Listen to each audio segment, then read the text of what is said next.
تو جب جب کبھی آپ پہاڑ کی چوٹی پر گئے تاکہ اپنے آپ کو گرا دیں، گویا خودکشی کر لیں، تبدّا لہو جبریل، تو جبریل سامنے آ گئے، فقال یا محمد، انہوں نے آ کے کہا محمد انک رسول اللہ حقا، آپ یقیناً اللہ کے رسول ہیں۔ آگے بڑھنے سے پہلے میں یہ بات عرض کر دوں کہ اصل میں جو سوالات میں نے آپ کے سامنے رکھے ہیں، طالب علمانہ سوالات ہیں یہ، ان سوالات پر تو کوئی آدمی چلیے گریز کر لے، آنکھیں بند کر لے، آگے جو کچھ سامنے آنے والا ہے اس کو بس دل تھام کے سنیے، وہ کیا چیز ہے۔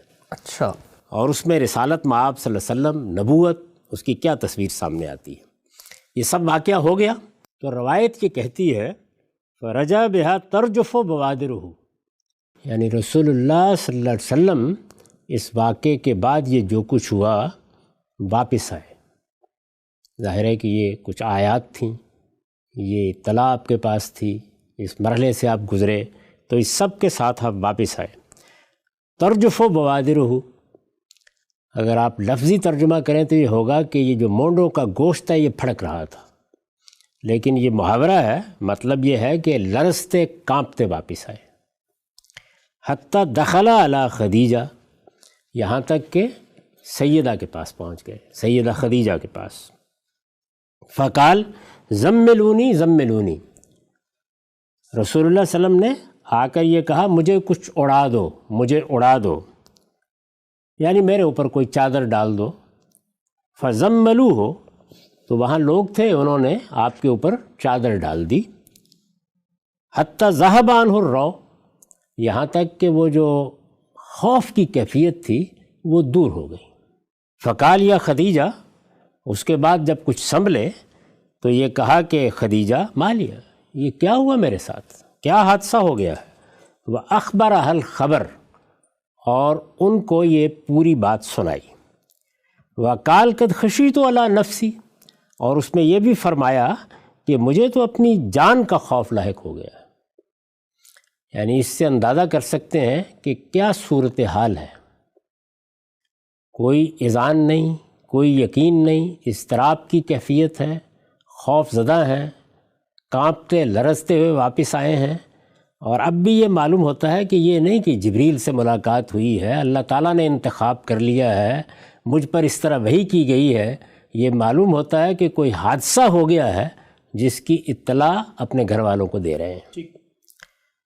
قد خشیت علی نفسی، مجھے تو اپنی جان کا خوف لاحق ہے۔ فقالت لہو، اس کے جواب میں سیدہ نے کہا کلا ابشر، ہرگز نہیں، آپ خوش ہو جائیں۔ فواللہ لا یخزیک اللہ ابدا، بخدا اللہ کبھی آپ کو رسوا نہیں کرے گا۔ انک لتصل الرحم، اس لیے کہ آپ تو صلہ رحمی کرتے ہیں، وتصدق الحدیث، ہمیشہ سچی بات کرتے ہیں، وتحمل الکل، لوگوں کے بوجھ اٹھا لیتے ہیں، وتکری الضیف، اور مہمانوں کی میزبانی کرتے ہیں، مہمان نوازی کرتے ہیں، وتعین علی نوائب الحق، اور جانب حق میں لوگوں کی مدد کرتے ہیں، ان کے کام آتے ہیں۔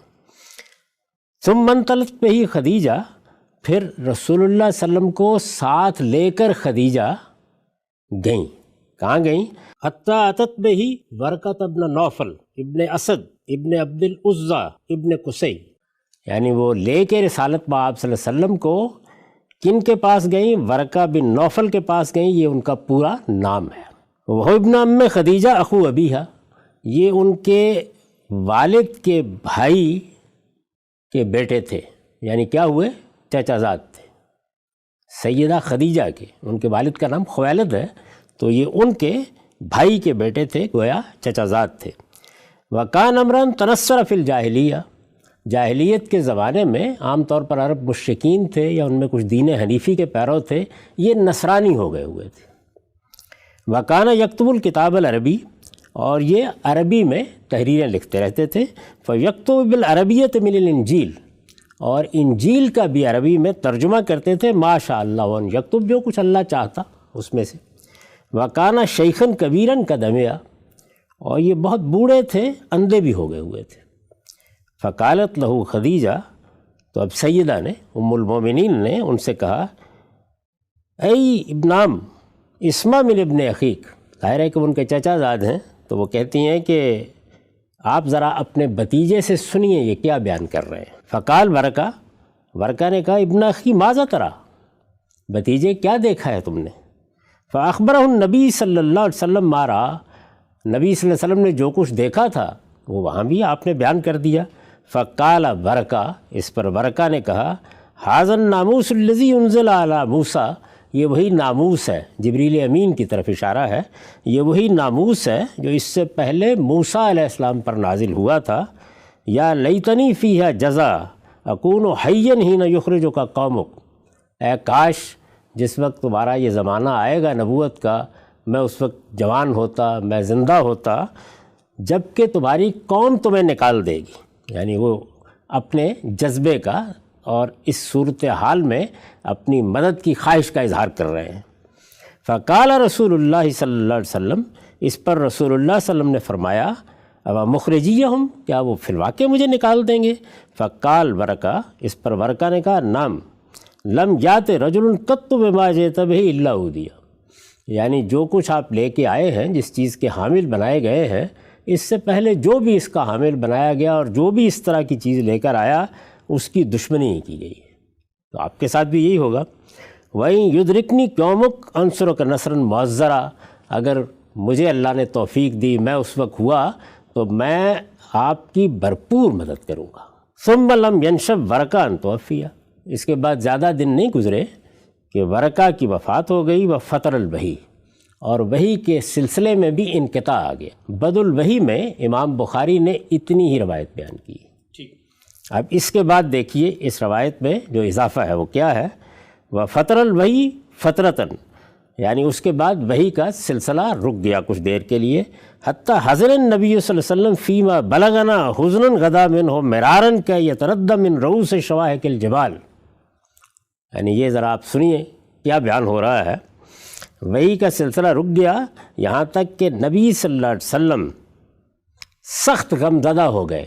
اب اس میں یہ کہتے ہیں فیما بلغنا، یعنی یہ جو روایت ہے اس کے درمیان میں یہ اپنے اب بلاغات بیان کر رہے ہیں، ان کو بلاغات ظہری کہتے ہیں، یعنی ان باتوں میں جو ہم کو پہنچی ہیں۔ یہ ان کا عام طریقہ ہے کہ روایت بیان کرتے ہوئے درمیان میں ایک بات ڈال دیں گے اور یہ کہیں گے کہ یہ ہم کو پہنچی ہے، ان پر ہم بعد میں تبصرہ کریں گے۔ تو یہ انہوں نے اس حیثیت سے بات بیان کر دی، یعنی یہ کہا کہ فیما بلغنا، یعنی ان چیزوں میں جو اس باب میں ہم تک پہنچی ہیں، جو باتیں ہم نے اس میں سنی ہیں، ان میں ایک چیز یہ بھی ہے کہ نبی صلی اللہ علیہ وسلم سخت غمزدہ ہو گئے، حزناً غدا منہ مرارن، ایسے غمزدہ کہ بارہا یہ ہوا کہ گئے کہ جا کر پہاڑوں کی چوٹیوں سے اپنے آپ کو گرا دیں۔ یہ ذہن میں رہے کہ یہاں کوئی انقطاع نہیں ہوا، یہ وہی روایت چلی آ رہی ہے، یہ کوئی تعلیق نہیں ہے، یہ الگ سے کوئی چیز نہیں ہے، روایت اسی طرح جاری ہے، اس کے درمیان میں یہ آ گیا ہے۔ اس روایت کا رقم ہے 6982، یہ کتاب التعبیر ہے اور یہ باب ہے اول ما بدأ بہ رسول اللہ صلی اللہ علیہ وسلم من الوحی الرؤیا الصالحہ، ہر شخص اس کو دیکھ سکتا ہے۔ تو یہ فرماتے ہیں کہ ایسے غمزدہ ہو گئے کہ غدا منہ مرارن، بارہا یہ ہوا کہ یتردد من رؤوس شواہق الجبال، کہ اپنے آپ کو پہاڑوں کی چوٹیوں سے گرا دیں۔ فَكُلَّمَا أَوْفَى بِذِرْوَةِ جَبَلٍ لَكَيْ يُلْقِيَ مِنْهُ نَفْسَهْ، تو جب جب کبھی آپ پہاڑ کی چوٹی پر گئے تاکہ اپنے آپ کو گرا دیں، گویا خودکشی کر لیں، تبدّا لہو جبریل، تو جبریل سامنے آ گئے۔ فقال یا محمد، انہوں نے آ کے کہا محمد انک رسول اللہ حقا، آپ یقیناً اللہ کے رسول ہیں۔ یعنی یہ بات تو پہلے دن ہی کہنی تھی، پہلے دن ہی اطمینان دلانا تھا، اس میں یہ نوبت کیوں آئی؟ فَيَسْكُرُ لِذَلِكَ جَاشُ، اب جب جبریل آتے آ کر یہ کہتے تو اس سے کچھ قرار آ جاتا، وَتَقِرُّ نَفْسُ، کچھ تسلی ہو جاتی، فَيَرْجِعُ، پھر لوٹ آتے۔ فَإِذَا طَالَتْ عَلَيْهِ فَتْرَةُ الْوَحْيِ، پھر جب وحی میں انقطاع کا یہ سلسلہ لمبا ہو جاتا، غدا لمثل ذلك، تو ایسے ہی جاتے اور اسی طرح اپنے آپ کو پہاڑ کی چوٹی سے گرانا چاہتے۔ فَإِذَا أَوْفَى بِذِرْوَةِ جَبَلٍ، جب پہاڑ کی چوٹی پر چڑھ جاتے، تبدّا لہو جبریل فقال لہو مثل ذلك، تو جبریل ظاہر ہوتے اور اسی طرح سے تسلی دیتے۔ روایت یہاں ختم ہو جاتی ہے۔ اب آپ یہ دیکھیے کہ یہ کیا چیز ہے، یعنی پہلے تو یہ کہ رسالت میں آپ صلی اللہ علیہ وسلم جس طریقے سے گھر واپس آئے ہیں، جس اضطراب میں آئے ہیں، جس طرح کی بے یقینی کی کیفیت میں آئے ہیں، جس طرح سے کانپتے ہوئے آپ نے آ کر کہا ہے کہ مجھے کوئی کمبل یا کوئی چادر اڑا دو، جس طریقے سے جب یہ کیفیت دور ہوئی ہے تو اپنے اضطراب کا اظہار کیا ہے کہ یہ مجھے ہو کیا ہے، کیا حادثہ ہوا میرے ساتھ، یعنی کوئی اطمینان نہیں، کوئی دل کی تسلی نہیں ہے، کوئی اذعان نہیں ہے۔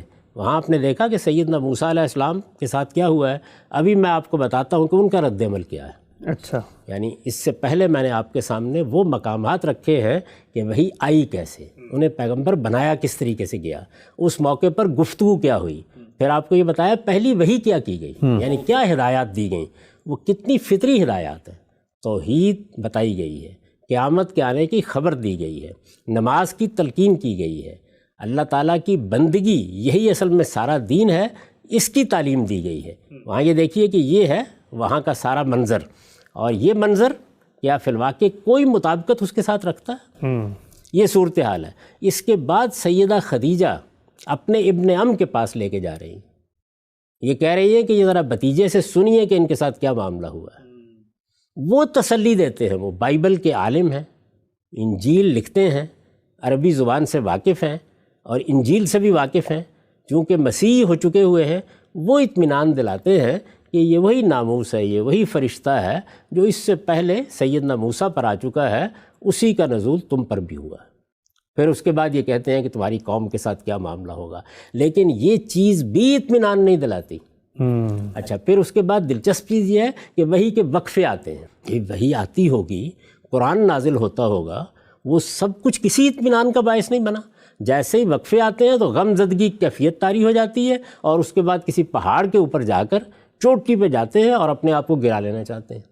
پھر یہ نہیں کہا گیا کہ یہ واقعہ ایک بار پیش آیا ہے، بلکہ بار بار ایسا ہی ہوتا ہے۔ فَكُلَّمَا، جب ایسا ہوتا جبریل آ کے تسلی دیتے، وقتی طور پر کچھ تسلی ہو جاتی ہے، اس کے بعد پھر وہی صورتحال پیدا ہو جاتی ہے۔ تو مجھے یہ بتائیے کہ یہ روایت جو شروع یہاں سے ہوئی کہ گویا کوئی چلہ ہے، کوئی مراقبہ ہے، غار حرام میں جانے کا سلسلہ شروع ہو گیا ہے، اس کے بعد مختلف مراحل سے گزرتی ہوئی یہ کس خاتمے تک پہنچی؟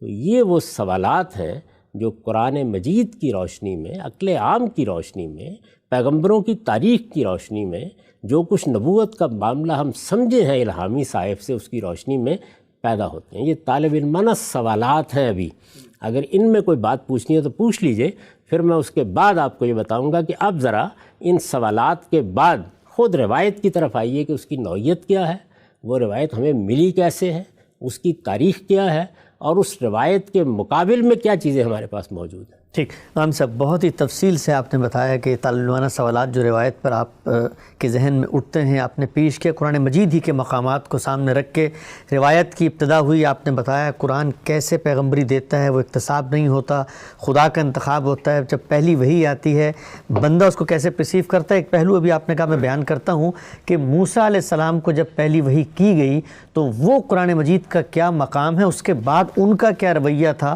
اور اس کا ذرا کمپیریزن آپ نے ساتھ آپ صلی اللہ علیہ وسلم سے منسوب جو رویہ یہاں پر سامنے آتا ہے اس سے کیجئے تو اندازہ ہوتا ہے۔ وہ بھی سن لیجئے۔ یعنی آپ نے پہلے دیکھا کہ وہ شان کیا تھی، وہ ہدایات کیا تھی، اللہ تعالیٰ نے کس طرح ان کو تسلی دلائی، یہاں تک کہ سانپ سے ڈر گئے۔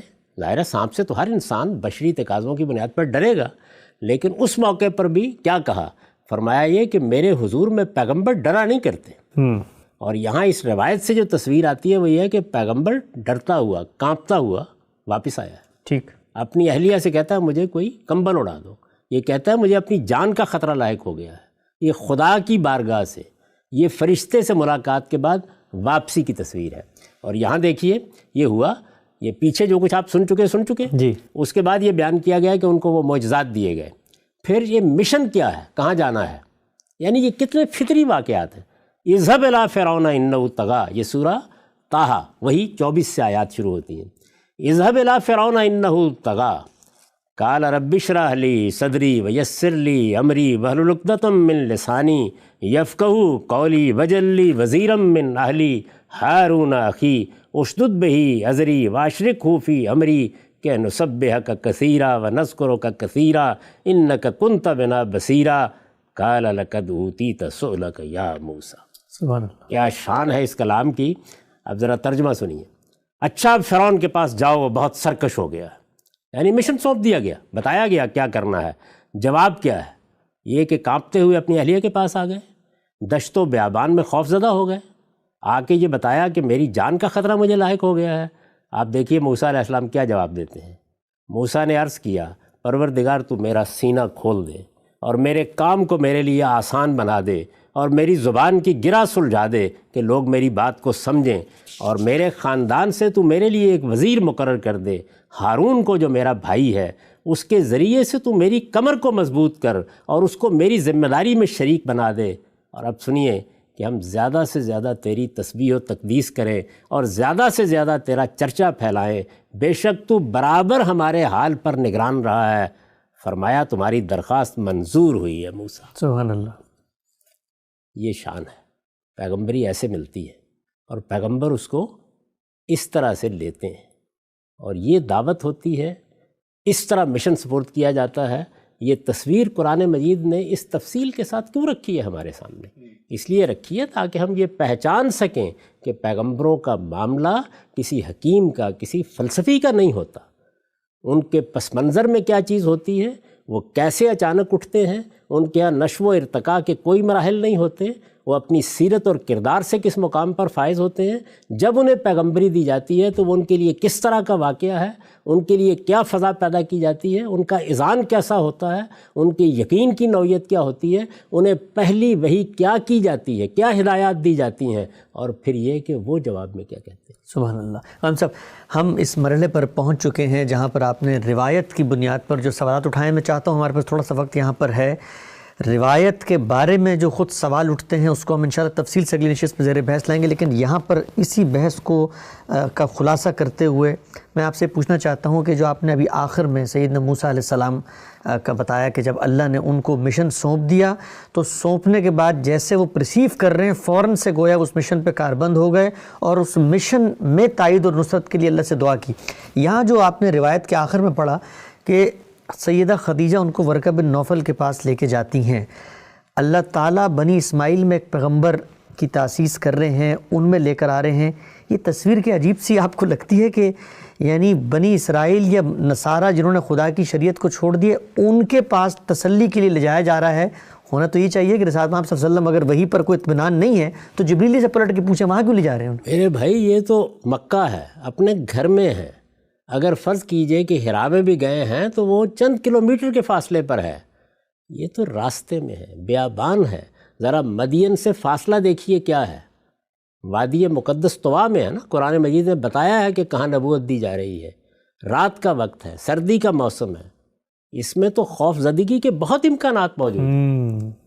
اس سب کے باوصف یہ دیکھیں کہ سیدنا موسیٰ علیہ السلام کیا کر رہے ہیں، کیا جواب دے رہے ہیں. وہاں بھی اہلیہ موجود ہیں، پیچھے اہلیہ موجود ہیں، انہی کو چھوڑ کر گئے ہیں. انہی سے یہ کہہ کے جا رہے ہیں کہ میں دیکھتا ہوں مجھے یہاں آگ نظر آئی ہے، ہو سکتا ہے کوئی انگارہ مل جائے، اسے ہم تاپ سکیں گے. اس سے اندازہ ہو گیا نا کہ سخت سردی ہے، بیابان ہے، رات کا وقت ہے، اور یہ کہہ رہے ہیں کہ شاید کچھ لوگ وہاں موجود ہوں، ان سے کچھ رہنمائی مل جائے، ہم ان سے راستہ پوچھ سکیں. اس طرح کی صورتحال میں یعنی دشت و بیابان میں، تنہا رات میں یہ سب کچھ ہوتا ہے. اور آپ یہ دیکھیے کہ سانپ کو دیکھ کر ڈرتے ہیں تو اس وقت بھی اللہ تعالیٰ کیا کہتے ہیں؟ موسیٰ میرے حضور میں اللہ کے پیغمبر ڈرا نہیں کرتے. یہ کیا بات ہے؟ کیوں کہی گئی ہے؟ یہ بتایا گیا ہے کہ ایسا نہیں ہوتا کہ وہ خیال کرے کہ کوئی بھوت آ گیا ہے، کسی جن نے قبضہ کر لیا ہے، مجھے کچھ صورتیں دکھائی دینے لگ گئی ہیں، یہ کوئی ہاتف کی آواز ہے. یہ نہیں خیال ہوتا ان کو. وہ اس اذعان کے مقام پر کھڑے ہوتے ہیں کہ میں پیغمبر ہوں اور میں اللہ کے حضور میں کھڑا ہوں. اور اس کائنات کا پروردگار بھی یہ کہتا ہے کہ سانپ سے ڈر جانا اگرچہ کوئی ایسی چیز نہیں ہے، یعنی اس ماحول میں انہیں کوئی خوف محسوس نہیں ہوا، لیکن سانپ کو دیکھ کر وہ ڈر گئے. اس موقع پر یہ کہا کہ میرے حضور میں پیغمبر ڈرا نہیں کرتے. تو میں یہاں یہ پوچھنے کی جسارت کر سکتا ہوں کہ رسالت مآب صلی اللہ علیہ وسلم کس کے حضور سے آئے ہیں؟ جبریل امین، اللہ کے فرشتے، وہ وہی لے کے آ گئے ہیں. قرآن مجید کی آیات نازل ہو گئی ہیں. پھر یہ کہ وہ قرآن مجید کی جو آیات نازل ہوئی ہیں یہ اپنے خوف زدگی کا قصہ تو سنا رہے ہیں، وہ کیوں نہیں سنا رہے؟ وہ آیات کیوں نہیں سنا؟ اور یہ جو ناموس کی خبر دینے والے ہیں ورقہ بن نوفل، انہوں نے یہ کیوں نہیں پوچھا کہ تمہیں کیا بتایا گیا ہے, کیا وحی ہوئی ہے؟ یعنی قصہ تو سن لیا انہوں نے, وہاں پر ہونا چاہیے تھا نا وہ اس قرآن مجید کو سنتے, وہ یہ کہتے کہ کیا کلام ہے, اس کے بارے میں کوئی بات کہتے, وہ بھی کچھ نہیں. نہ رسالت مآب صلی اللہ علیہ وسلم سیدہ خدیجہ کو یہ بات بتا رہے ہیں, نہ اس کے بعد ورقہ بن نوفل یہ پوچھ رہے ہیں, اور پھر یہ کیا ہے خودکشی. یعنی اندازہ کریں ذرا تھوڑی دیر کے لیے. اب جب یہ حصہ سامنے لایا جاتا ہے تو کہا جاتا ہے کہ یہ زہری کے بلاغات ہیں. امام بخاری نے یہ تو بیان کر دیا نا کہ زہری یہ کہہ رہے ہیں, ابن شہاب زہری, کہ یہ باتیں ہم کو پہنچی ہیں, تو ظاہر ہے کہ اوپر تو انہوں نے اپنی سند بیان کر دی تھی. سوال یہ ہے کہ یہ جو باتیں ہیں ذرا دل تھام کے پہلے یہ بتائیے کہ جو شخص یہ باتیں بیان کرتا ہے, جو اس طرح کی باتیں یہ کہہ کے بیان کرتا ہے کہ یہ مجھ کو پہنچی ہیں, معلوم نہیں کہاں سے پہنچی ہیں, وہ اوپر جو کچھ بیان کر رہا ہے کیا وہ محض اس لیے قبول کر لیا جائے کہ وہ ایک سند سے بیان ہو گیا؟ بہت اہم سوال ہے. یعنی پہلا سوال یہ ہے کہ سند بھی تو وہی بتائے گا نا, وہی کہے گا کہ میں نے کہاں سے سنا ہے. یہ کیا ہے سب کچھ؟ ٹھیک خان صاحب, یہاں